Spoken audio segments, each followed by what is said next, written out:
President Bola Tinubu takes over as ECOWAS chairman. Nigeria's capital importation hit $1.1 billion in first quarter of 2023. Plus oil eases ahead of China, U.S. data, but OPEC Plus cuts limits slide. The program is Business Express, reaching you from Abuja, Nigeria's capital. I am Musa Abubakar, your guide.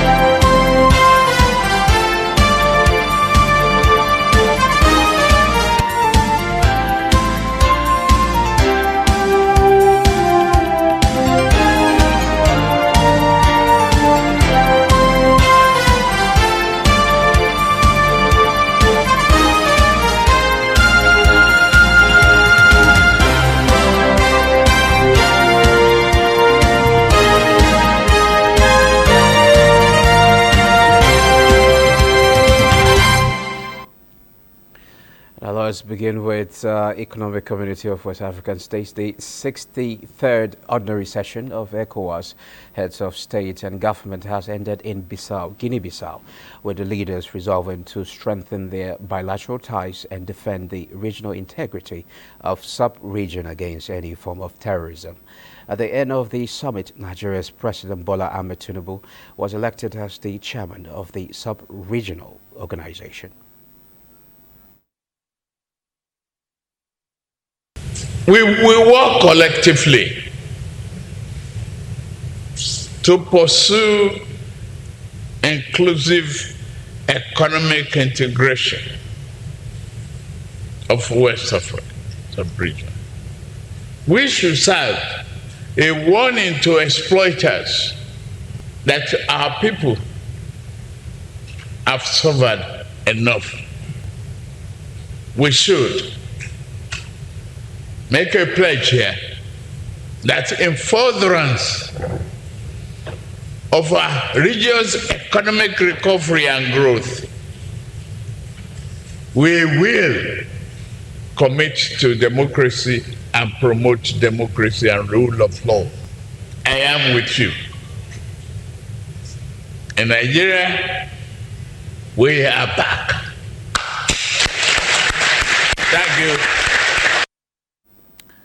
Efforts to achieve 18% tax to GDP ratio over the next 3 years, experts say may be attainable with the synergy between Federal Inland Revenue Service and the Market Traders Association of Nigeria, MARTAN.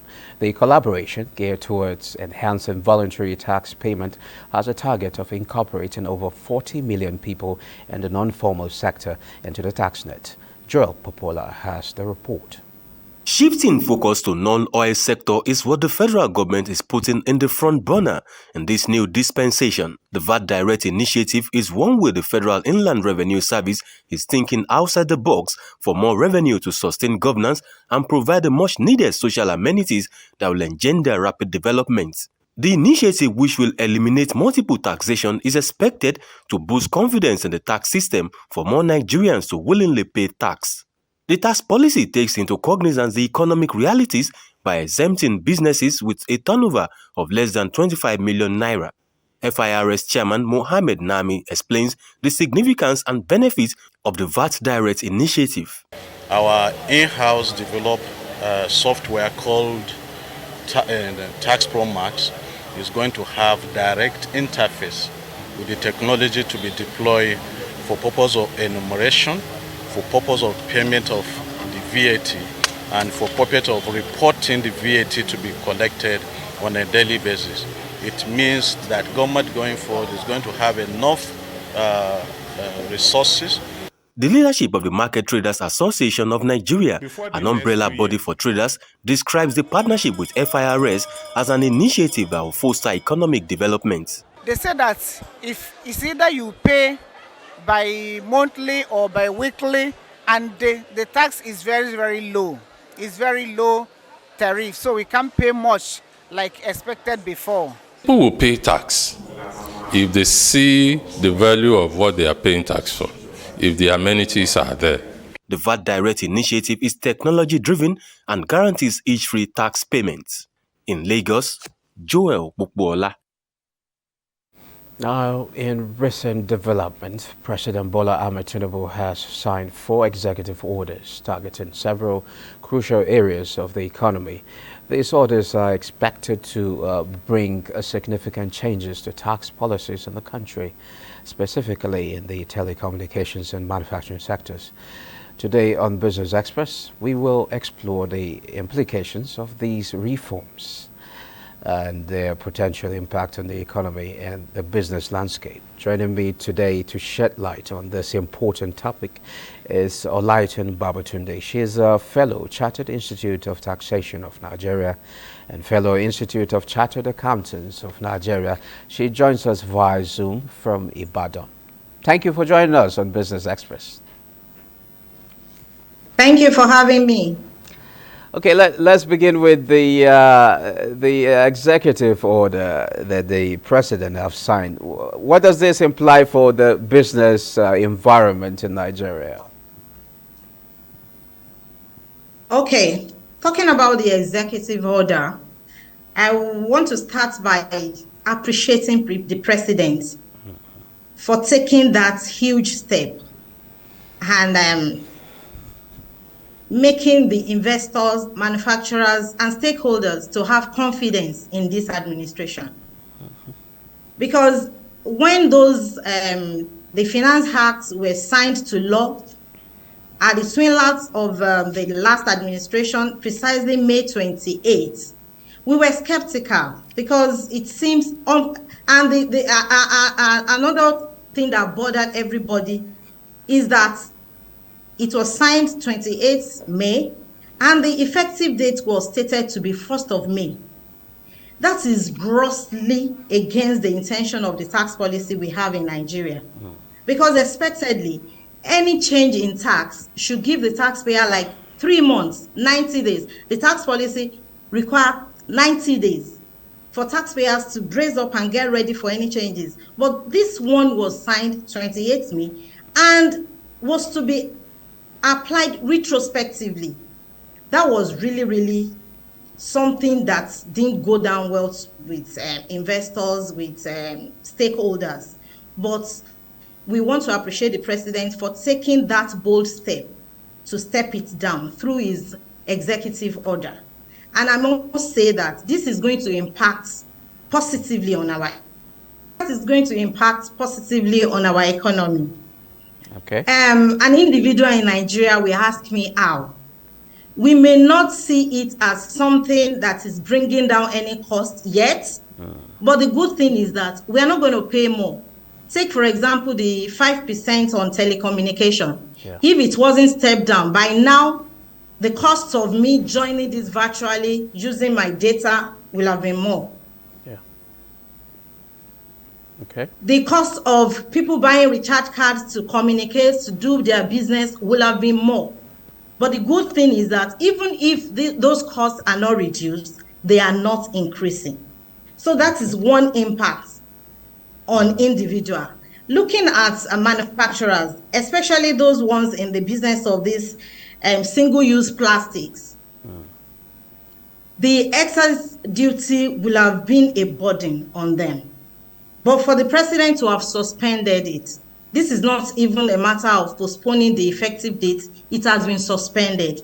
And we hope that before they could think of bringing it back, a lot of other palliative will have been considered, and the manufacturers will be ready to deal with this issue.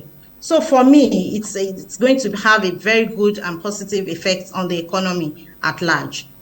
Okay. We may not see it immediately, but on the long run, it's a positive development. Well, but that means that there's the possibility that it might be implemented on a later date, isn't it?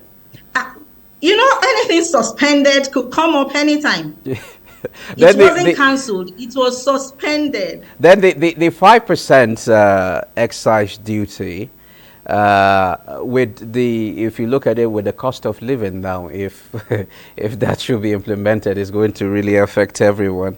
But Exactly. what way do you think we should go now? When you look at Nigeria's tax to GDP ratio, is very low. It's one of the lowest in the world. And which direction do you think that this administration should go towards boosting our tax to GDP ratio? I agree that it is extremely important for Nigeria to boost the tax to GDP ratio. But while we are doing that, we must do it within the confine of our laws and the tax policies. And it's a good thing that, last few days ago, Taiwo Oyedele was appointed the chairman, Presidential Committee on Fiscal Policy and Tax Reforms. We need a lot of reform. We need a lot of economic reform. Economic reform are policies adopted towards achieving improvements in the economy. And with the way the president has started, I would say that Nigeria is going on a positive upward trend. And with the like of Taiwo Oyedele in that committee, we expect so much from him because it's one of our finest taxmen in Nigeria. And we know, I believe that by the time these policies are driven according to the national tax policy, there will be surely a great improvement. And the president already hit the ground running, and we can see that within less than 60 days, a lot has happened. We've had the unification of the forex. We've seen the effect of the subsidy removal. That was a bold one, which for me, that is an indication that the president was really, really ready for this responsibility. He came in prepared. Okay, the president talked about in his inaugural speech about the issue of addressing double taxation, and he has now set up a committee, a fiscal and tax reform committee, to address this. How hopeful are you to see any changes in a very short period of time? Yeah. Why I'm optimistic about this is the caliber of people that the presidents have started using. Like I said, some of us are chartered accountants. We have so much trust and belief in Taiwo Oyedele, and he has always been an advocate of working against multiplicity of tax. So I believe that with his appointment, there's going to be a lot of improvements in that area. And we need a lot of engagement with stakeholders. We need a lot of tax education, because in Nigeria, I think one of our major problems is because we don't have a tax culture. And average Nigeria does not want to pay tax. Even as an individual, as a company, nobody wants to pay tax. So we need a lot of education and sensitization for people to brace up and ready to fulfill their civic responsibility. It is not a matter of asking questions, what are they doing with this money?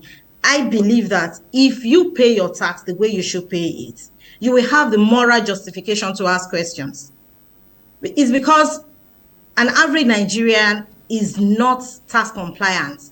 And that is why we don't have the courage or the boldness to ask the questions when we have opportunity of doing so. As an individual, I'm sure if you are giving your salary 100% and you are given the option to go and pay. Let me comment on the. I would like you to. I would like to have your thoughts on the issue of multiple taxation, because it has been it has been a serious issue when you look at it.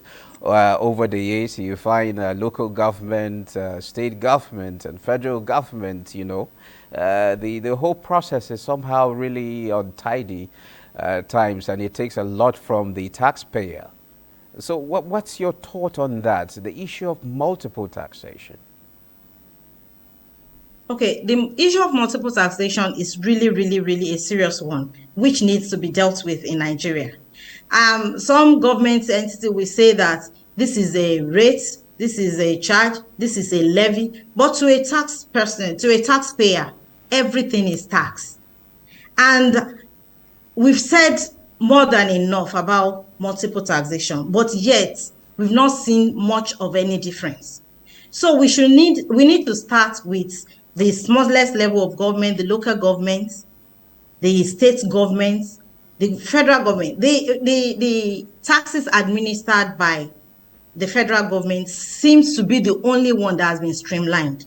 Every company seems to understand the responsibility. But when you come to the level of the state, you discover that you see a lot of roadblocks.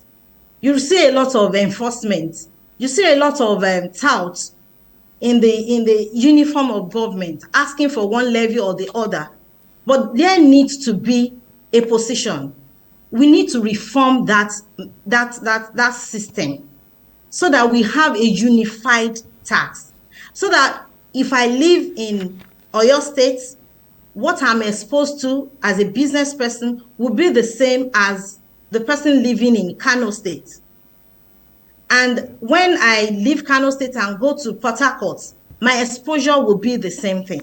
So the issue of multiplicity of tax, double taxation, is really one that this administration needs to look into and find a lasting solution to it. Okay, thank you very much, Olaitan Babatunde. Thank you for sharing your thought with us. You're welcome. Okay. Now we're moving on. The National Bureau of Statistics, NBS, says the total capital importation into Nigeria in the first quarter of 2023 stood at $1.1 billion, lower than $1.5 billion recorded in quarter one of 2022, indicating a decrease of 28%. When compared to the preceding quarter, capital importation rose by 6.78% from $1.060 billion in fourth quarter 2022. The largest capital importation during the period was received from portfolio investment, which accounted for 57.32% of total capital imported in first quarter 2023. This was followed by other investment with 38.31% and foreign direct investment with 4.20%.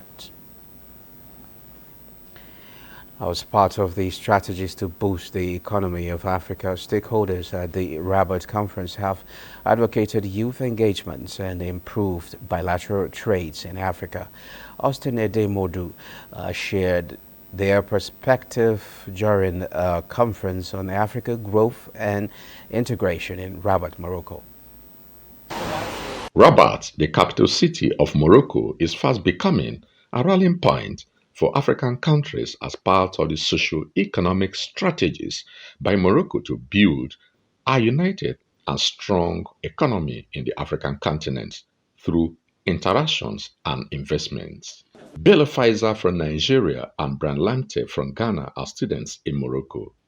They are opportune to be part of the conference being championed by Morocco to promote mutual cooperation and development amongst African countries. Morocco has always been big when it comes to bringing African countries together, whether it's from the north to the south, the east or the west. So a program like this just shows how far they go. But we need altogether to have in mind that we have youth and we have populations that need jobs and works and employment, and we need to create a lot of opportunities for jobs. We cannot do it by being isolated. And part of the issues identified as bottlenecks to the growth of trade in Africa include unnecessary trade restrictions by the imposition of visa travels amongst African countries. Unity and development, because I think that's one thing we've lacked in a long time in Africa, like African countries coming together. So I think with this, it would definitely promote unity. But also universities and academies for football and for sports. These are also infrastructures. And these kind of infrastructures, all these kind of infrastructures have major impact on societies and on social impacts. The recommendations emanating from the conference support the efforts of the King of Morocco and African countries to promote sustainable cooperation and development of African talents as well as capacity building. In Rabat, Morocco, I'm Austin Edemodu. Thank you, Austin. The bullish movement of the equities market on the Nigerian exchange continued in the week ended 7th July as the NGX all-share index gained 3.40% in the week to close at 60,968.27 points. Waplanda Kok has a summary of market activities for the week. The bullish movement of the equities market continued to end last week on a bullish note as the NGX all-share index gained 3.40% in the week to close at more than 63,000 basis points. The high volume of trade in FBN holdings dominated the week, with news that Barbican Capital Limited had acquired 13.3% equity stake in the FBN Holdings company. A total turnover of 9.831 billion shares worth 145.4 billion naira in 54,478 deals were transacted by investors on the floor of the exchange. All other indices finished higher with the exception of NGX Consumer Goods indices, which depreciated by 0.22%, while the NGX ASEM and NGX Sovereign Bond indices closed flat. The financial services industry led the activity chart with 8.3 billion shares valued at 127.9 billion naira traded in 27,291 deals. The conglomerates industry followed with 420.7 million shares in 2,840 deals. The ICT industry was in the third place, trading in the top three equities: FBN Holdings, FCNB Group, and United Bank for Africa, measured by volume, accounted for 6 billion shares worth 102.4 billion naira in 7,505 deals. 78 equities appreciated in price in the week. 25 equities depreciated in price, while 53 equities remained unchanged.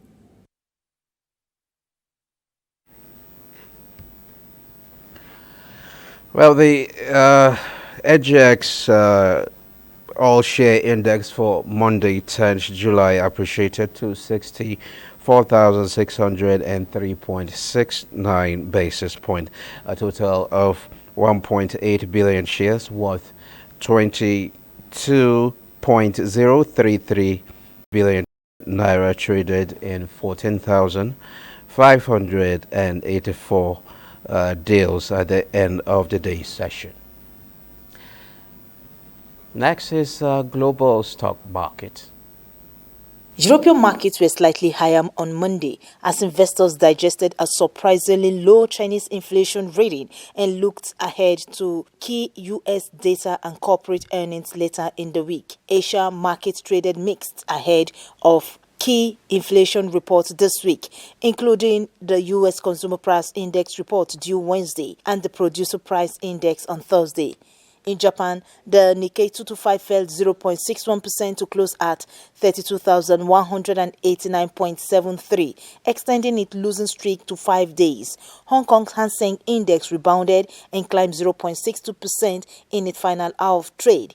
The Shanghai Composite gained 0.22%, closing at 3,203.70 and snapping a 3-day losing streak. Stock futures in the U.S. were little changed on Monday as investors prepared for a slate of inflation data later in the week and braced for the start of the second quarter earnings season. Futures tied to the Dow Jones Industrial Average rose 34 points or 0.10%, while Nasdaq 100 futures dropped 0.19% and the S&P 500 also lost just 0.03%. For Africa, Tunisia rose 0.18%, Ghana's GSA Composite marginally positive, while Namibia and South Africa's GSA Africa Top 40 closed red. Bosede Ebo, Business Express.